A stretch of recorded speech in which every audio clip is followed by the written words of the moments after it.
ایک چھوٹا سا واقعہ سناتا ہوں. احمد بن حنبل رحمہ اللہ ایک مرتبہ اپنے شہر سے بغداد سے کسی دور علاقے میں چلے گئے کچھ کام کے سلسلے میں. اب رات ہو گئی تو وہ چھوٹا سا خریا تھا, وہاں کوئی ہوٹل یا دکان یا وہ نہیں تھی کہ جہاں وہ رکے. اب رات میں تلاش کرنے لگے, مسجد کے قریب گئے تو مسجد رات میں بند کر دی جاتی تھی, کسی سیکیورٹی یا کسی حفاظت کے تدبیر کے اعتبار سے مسجد ہی بند کر دی گئی. مسجد کے سامنے ایک شخص تھا جو روٹیاں ڈالتا تھا, اور وہ کے اندر ایک قدیم زمانے سے ٹریڈیشن ہے, وہ سالن گھر میں بناتے ہیں, روٹیاں باہر سے خریدتے ہیں, اور روٹیاں تندور میں سیکی جاتی تھی. تو بہرحال وہ روٹی ڈال رہا تھا, تو اس نے دیکھا کہ ایک مسافر ہے, پریشان ہے, تو کہا آپ آ جائیے اندر اور یہاں بیٹھ جائیے. اب کیا کریں, رات سردی والی ہے تو تندور بھی ہے, تھوڑا گرم رہیں گا, لیکن سونے وغیرہ کی جگہ نہیں تھی, لیکن دکان ہوتی نا چھوٹی سی دکان بیچاری.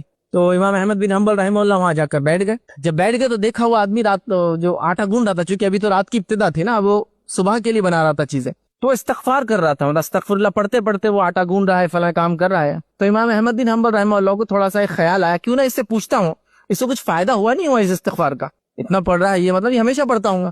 تو انہوں نے سے پوچھ لیا کہ تمہیں اس استغفر اللہ یہ پڑھنے کچھ فائدہ ہوا کبھی؟ اس کے بڑے فائدے یاد رکھیے, ان گنت فائدے استغفار پڑھنے کے. تو کہا بہت فائدہ ہوا. کہا کیا فائدہ؟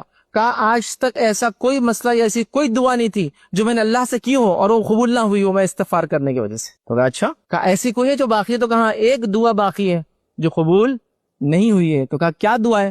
تو کہا ہمارے زمانے کے ایک بڑے امام ہیں, ان کا نام امام احمد بن حنبل ہے, خواہش ہے کہ میں ان سے ملوں, لیکن آج تک ان سے ملاقات میری نہیں ہوئی, اور میں اپنا بزنس چھوڑ کر بغداد نہیں جا سکتا ان سے ملنے کے لیے, کیونکہ چھوٹا موٹا آدمی تھا, ایک دن دو دن بھی سفر کرے گا تو اس کی بزنس تجارت مار کھا جائیں گے, بیوی بچے ڈیپینڈ ہے اس پر. تو دیکھیے اللہ تعالیٰ نے امام احمد بن حنبل کو بھی اس سے ملا دیا. استغفار کی برکتیں یاد رکھی. تو بڑی برکت, جس کو کہیں گے برکت والا لفظ ہے یہ استغفر اللہ. اتنا ہی پڑھی, آپ زیادہ یاد بھی نہیں. تو اور یہ ہماری مصیبتیں, دکھ, تکلیف, پریشانیاں, بیماری سب کچھ دور کر سکتا ہے. یاد رکھیے اللہ تعالیٰ نے یہ ساری تاثیرات دی ہے, یاد رکھیے.